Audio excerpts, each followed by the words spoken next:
Welcome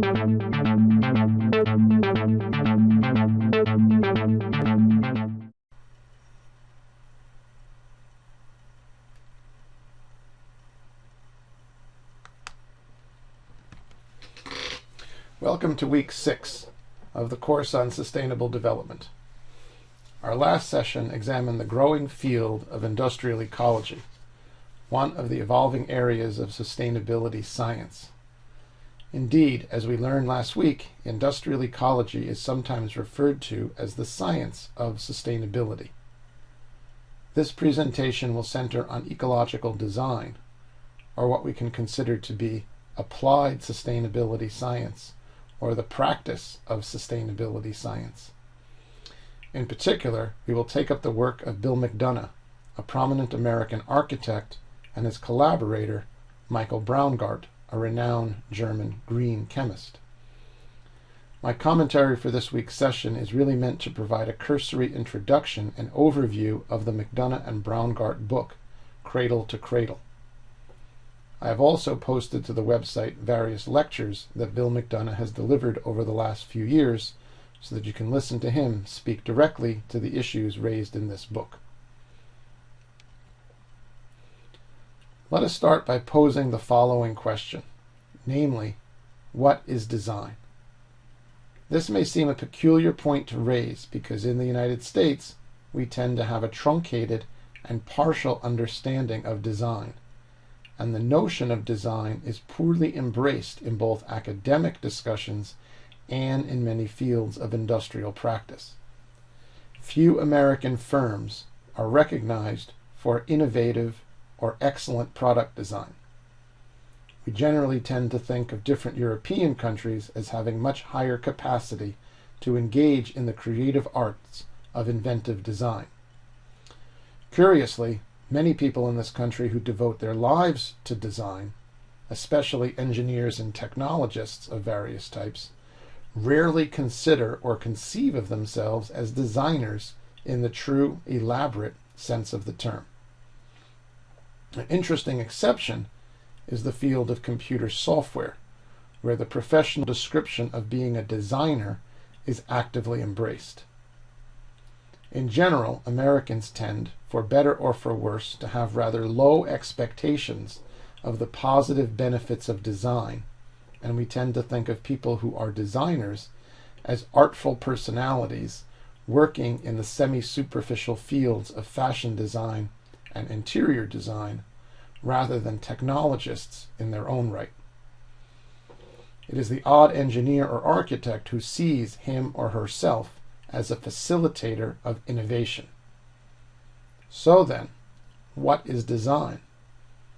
For current purposes, we are going to define design in very broad terms as the shaping of flows of energy and materials for human purposes. Conventional design practices have typically been predicated on imposing human intentions on the environment. The de facto motto has been, if you don't get a desired result, it must be because you aren't applying enough brute force. Hence, to enhance performance, the easiest and most straightforward strategy has been to add power. If the car doesn't go fast enough, replace the 4-cylinder engine with a 6 or 8-cylinder one.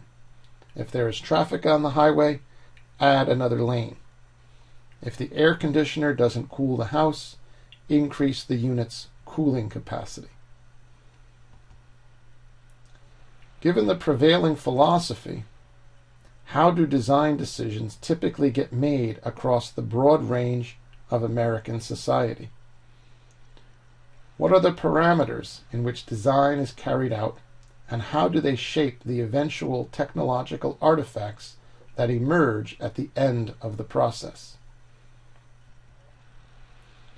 3 criteria are generally employed. The first question a designer or manufacturer asks him or herself is, can I afford to make it? This generally entails the cost effectiveness of moving from a beta or laboratory scale design to a full marketability scale of production, and in the process, most truly innovative outcomes are killed. The second question is, does it work in accordance with producer and consumer expectations? This is a practical issue of technical feasibility and understanding of basic functionality. The third question a designer may ask him or herself is, do I like it? If the answer is even a remote yes, it is time to move forward. Noteworthy is the fact that at no point in this process is there ever any consideration given to the origin of the components, the final destination of the disused materials at the end of the product's life, or the ability of consumers to adapt goods to meet their needs as their relationships with them evolve. Ecological design, by contrast, is about shaping the flows of energy and materials for human purposes, so intentions are carefully meshed with the larger pattern of flows of the natural world. Ecological designers add 3 additional questions to the design brief. The first of these supplementary questions, and the fourth in total, is the product ecologically intelligent? In other words, will the organic components biodegrade at the end of the product's life? Are the manufactured subassemblies recoverable and reusable? The fifth question is the product socially just in its manufacture, use, and disposal? And the sixth and final question is it fun? In other words, is it free of guilt, and does it celebrate abundance and productivity? Moreover, the contention here is that design that is informed by nature is likely to be more robust and resilient because such approaches have been continually refined and tested over billions of years of evolution. This idea, as we saw in the last session, is also at the heart of biomimicry. Let us then review several central tenets of ecological design.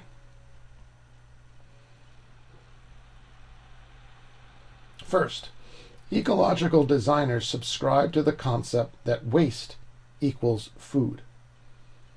The vast majority of contemporary industrial processes are massively wasteful by design.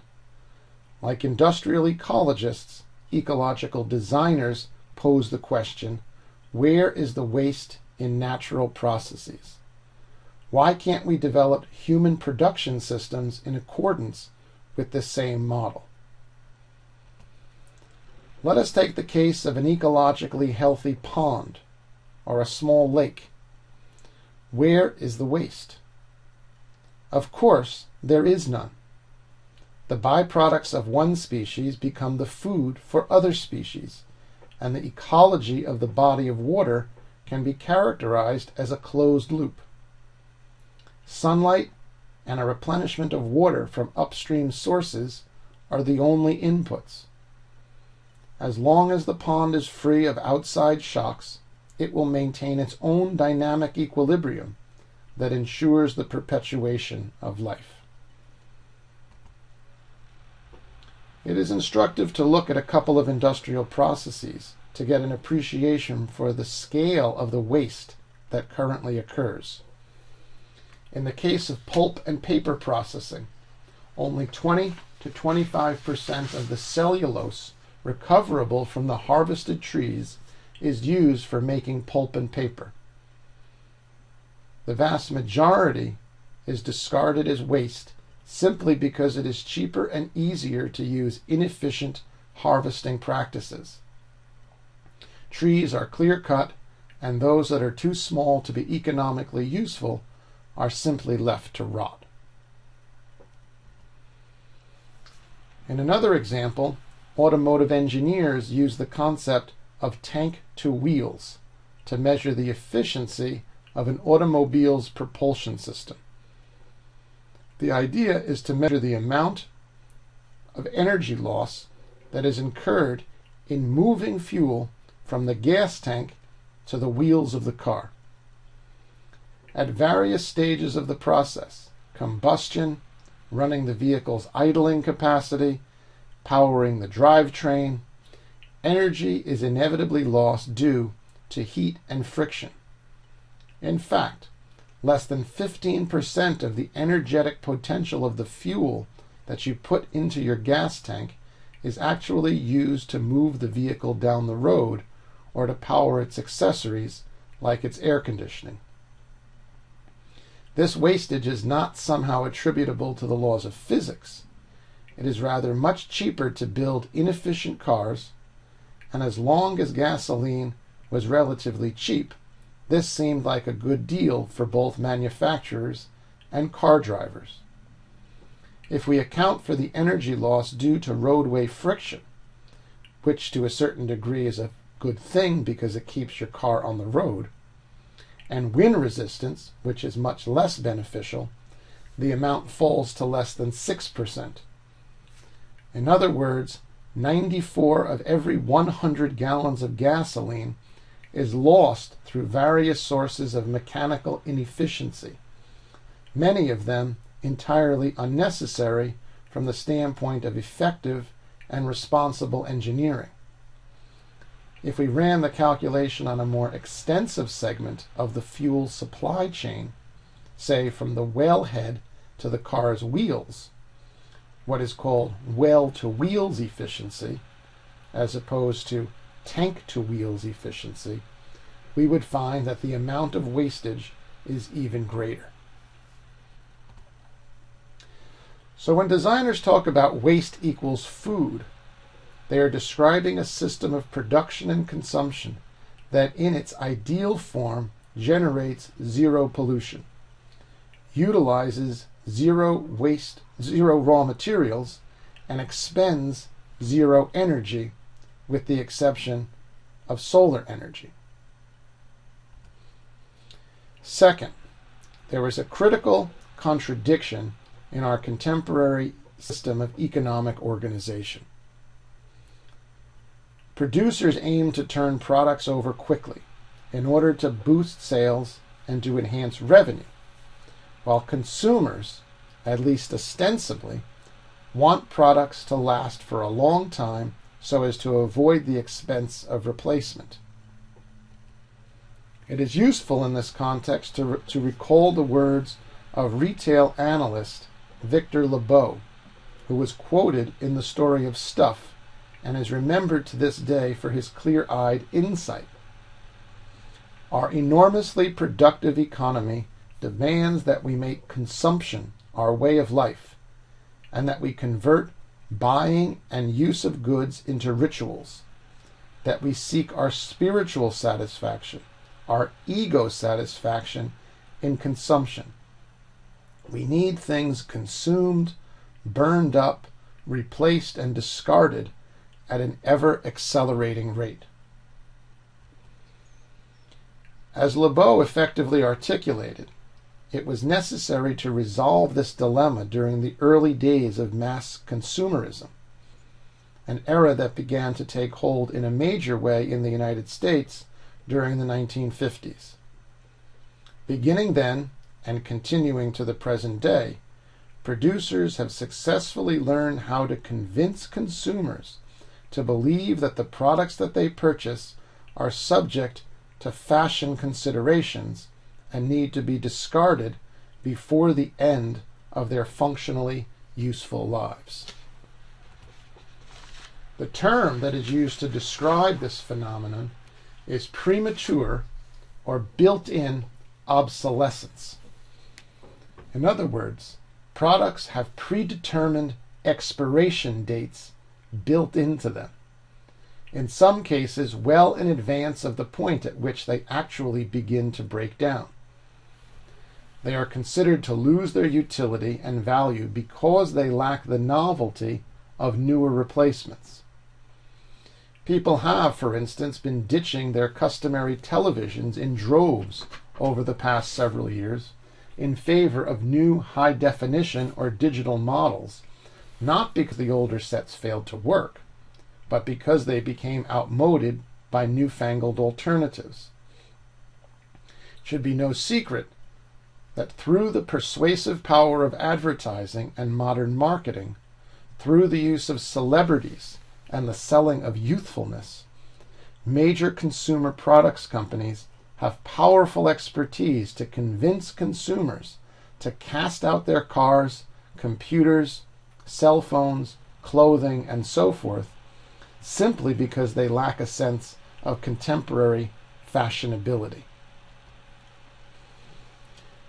So then, sustainability demands a realignment of the interests of producers and consumers with respect to product durability. We need to reverse the dynamic that Victor Lebeau put his finger on so well.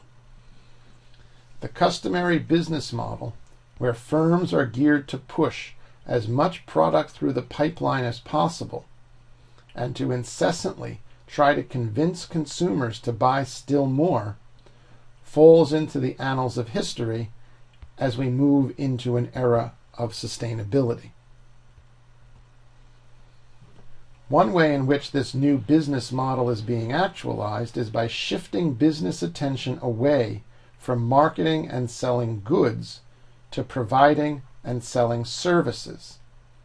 Value added comes to be embodied not in the physical good, but in an articulated relationship between producers and consumers. The idea here is best conveyed through a series of examples. When you buy a refrigerator, you are presumably not interested in having a hulking, humming machine sit in your kitchen. Rather, your aim is to have convenient access to chilled, preserved food. Now, there are various ways, the exact number depends on your own design creativity, to meet this need in ways that do not entail a large energy-consumptive machine sitting in the middle of your house, with perhaps a backup or two scattered elsewhere around the premises. The eco-business strategist Paul Hawken similarly observes that one does not buy a television in order to own a box containing 4,000 toxic chemicals, but rather to be informed and entertained. McDonough and Braungart describe the same situation as requiring consumers to purchase a product plus. You get the base product that you intended to buy, but it comes along with a whole host of other things that you had no interest in acquiring. These other elements are simply unavoidable parts of the overall package. So the contention then is that sustainability moves us from an economy predicated on selling goods to one based on provisioning services. In other words, the service of having access to cold food or the service of information and entertainment. The argument here is that we should be evolving, as pictured in the figure on this slide, from purely tangible products to hybrid products that combine both products and services to pure intangible services.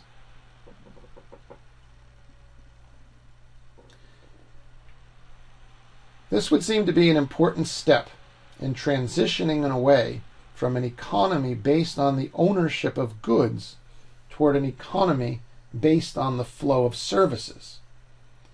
The notion of dematerializing or ephemeralizing the way that we meet our needs is a key to contemporary thinking about post-industrial sustainability and the satisfaction of legitimate needs rather than the pseudo-satisfaction of conjured needs that have been manufactured through advertising and promotionalism.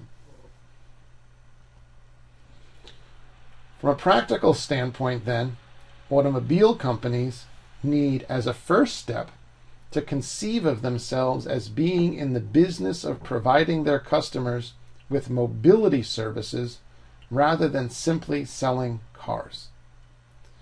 This reframing of the basic business problem opens up a whole new set of strategies. Oil companies could envision themselves as providing energy services instead of drilling for barrels of petroleum. Dell and other major computer manufacturers, by this mode of thinking, are not in the business of producing and selling tangible machines that help us to achieve certain tasks, but rather are in the business of providing computing services. The computer industry seems to be understanding this idea the best and recognizes that the future is not in hardware, but rather in the underlying software. Every time your computer downloads a software update or a patch, you're enjoying the benefits of a service through the means of digital ephemeralization. Nike is another example of a company that has given thought to the idea of how to shift from selling people running shoes to providing customers with an ongoing stream of foot shoeing services. This is not as elusive and far-fetched as it may seem, and in Nike's case would entail moving from a business model whereby people rent their sneakers rather than buy them outright. Nike retains an ownership interest in the shoes while they are on your feet. When the rental or lease agreement expires, Nike would take back the shoes, refurbish them, and then rent them out all over again. The process of keeping shoes on people's feet would become a closed-loop system. It merits noting that this is an important idea these days, not only in sustainability circles, but as a central concept in business management and marketing these days, with major companies trying to figure out how to convert their business model from one dependent on the selling of physical goods to the provision of value added through the delivery of services. Fourth, climate change, peak oil, and energy security comprise a single problematique.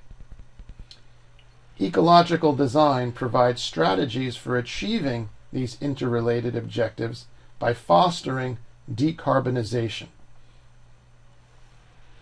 Consistent with the tenets of ecological modernization, ecological design aims to facilitate an ongoing process of decarbonization that has been occurring over the last few hundred years, at least in developed countries, as primary energy consumption has evolved from wood to coal to oil, and then most recently to natural gas. Each of these energy sources has a lower carbon content than its predecessor, and if we are successful in making the transition to renewable energy sources, the pace of decarbonization would increase dramatically. It is evident from the graph displayed here that France, Japan, and the United States have gone through roughly similar processes of decarbonization, with the carbon content of each country's respective economy declining by approximately 15 to 20% over the last 50 years. An interesting view is depicted in this graph, though note that the units on the vertical axis are in tons per $1,000 of GDP, as opposed to kilowatt hours per year, as was the case in the earlier slide. After a period of decarbonization during the 1990s, China now appears to be recarbonizing, owing to the central role that coal plays in the country's electricity generating system. Finally, ecological design is not about acclimating ourselves to substandard products. There is a prevalent view in many circles that so-called eco-friendly goods do not perform as effectively as their non-eco-friendly alternatives. And in many cases, this is correct. The dish detergent with ecological credentials does not clean as well, and the clothing made with organic cotton does not hold up as well. In the case of truly inspired ecological designs, the opposite is typically true. Products that are produced in accordance with the principles outlined earlier can be safer, stronger, longer lasting, and more aesthetically appealing. To take one example, if you Google the terms ecological design furniture, you will find vendors selling products that are exquisitely beautiful and highly functional, and in many cases, quite expensive. Indeed, among certain producers and consumers, there is a very high level of cachet associated with products that have ecological design attributes. At the same time, there have been a lot of people trying to pile into this new marketing space and to tap into the allure of ecological design. One needs these days to be careful to distinguish legitimate goods from their wannabe cousins. Good examples of the popularization of ecological design ideas include a website and television program called The Lazy Environmentalist. We might call this ecological design light, the belief that it is possible to practice a sustainable lifestyle through the acquisition of a certain complement of appropriately crafted goods. There is also a growing number of broadcast shows on cable television and the internet that serve as similar marketing channels, and one needs to take all of this in with a big grain of salt. In many respects, these promotional tools remain thoroughly dedicated to selling goods, though perhaps the products that are being pushed are a tinge bit greener than their more ordinary alternatives. I myself am pretty skeptical of this whole movement, but I encourage you to take a look to see what is really going on. In some respects, this is the active marketing of ecological design. The marketing industry has in fact coined a cumbersome term for this mode of salesmanship. They call it these days low-cost consumption, which stands for lifestyles of health and sustainability.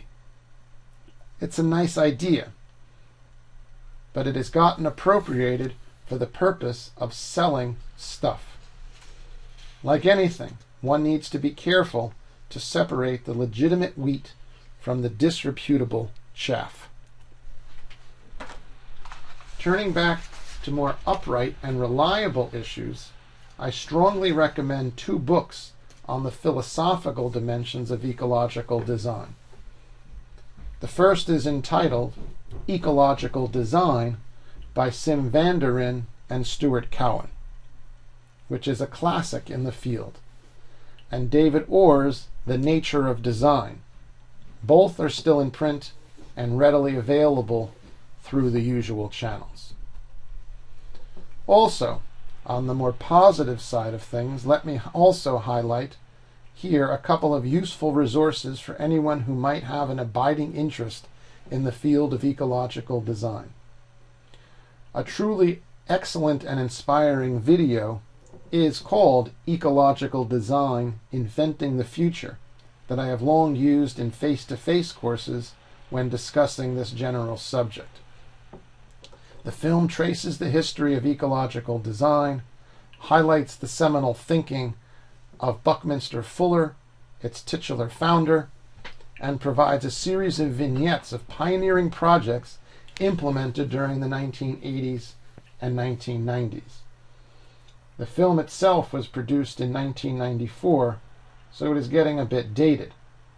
The footage shows, for instance, a quite young Amory Lovins. but it still remains very valuable.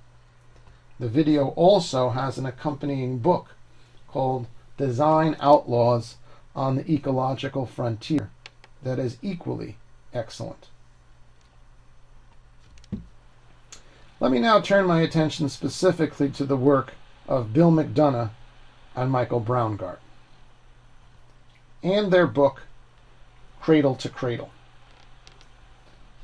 The provocative title of the book stems from the fact that we tend to think about the concept of cradle to grave as an effective and appropriate way to manage materials, especially hazardous ones. Consistent with this concept, we have in the United States complex regulatory programs like the Toxic Substances Control Act and the Resource Conservation and Recovery Act to track certain materials as they move through systems of production and consumption.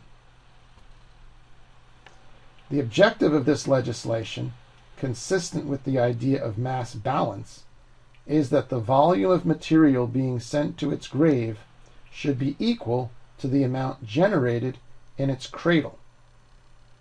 Industrial operators are required to keep detailed manifests of hazardous goods and to track them as they move through the production and disposal system. This approach, however, has proven difficult to implement in practice, despite the fact that the vast majority of materials, 90% by some estimates, go directly from their cradle to their grave, oftentimes in a matter of only a few weeks. In fact, the vast majority of consumer goods, like the ones pictured here, do not stick around for very long at all and are discarded within a few minutes of reaching consumers' hands. McDonough and Braungart argue that the notion of cradle to grave is actually a dangerous idea, because at the end of product life cycles, what we get is endless volumes of potentially valuable materials being interred in graves. Instead, we should seek to manage materials from cradle to cradle. What does this mean in practice? It means that in the first instance, that we need to overcome our tendency to view recycling as an ultimate solution. Indeed, most of what we call recycling is actually better understood as downcycling. In other words, we devote lots of effort to recycling. Indeed, some regard recycling as the ultimate act of a sustainable lifestyle. Consume all you want, but just recycle the leftovers. But even under the best of circumstances, this practice does little more than delay the final day when the materials will be sent to a landfill or to an incinerator. Did you ever stop to think about what happens to all of the beverage containers that are so carefully recycled? Is the aluminum that found its way to the recycling depot remanufactured into the fuselages of airplanes, what we might think of as upcycling? The current wasteful situation stems from the fact that most products and packaging materials are not designed to be remanufactured into goods of comparable or greater value. So our good intentions are frustrated by inexpert design that is built into them. One problem is that biodegradable materials, biological nutrients, are regularly commingled with engineered materials, technical nutrients. McDonough and Braungart speak about this issue at some length in Chapter 4 of Cradle to Cradle. Another problem is that products are not designed to allow for efficient and effective disassembly or repair. As a result, we just ship off potentially valuable materials to the landfill and start over again. This brings us to the end of this session. You should view Bill McDonough's recorded lectures. He is a spellbinding and inspirational figure. Our next session will take a somewhat different perspective from what we have been pursuing over the past 3 sessions, where I have described a rather celebratory view of technological innovation and the power of technology to move advanced societies in the direction of heightened sustainability. I suspect that some of you have been more than a little uncomfortable with this mode of thinking, and you are right to be uneasy with it. In our next session, we will tack back in the other direction, and I will try to highlight some of the reasons for why we should be concerned with a strong technology-driven understanding of a sustainable future. The truth of the matter here is that technological approaches have critical limitations, and we need to be aware of these points of weakness.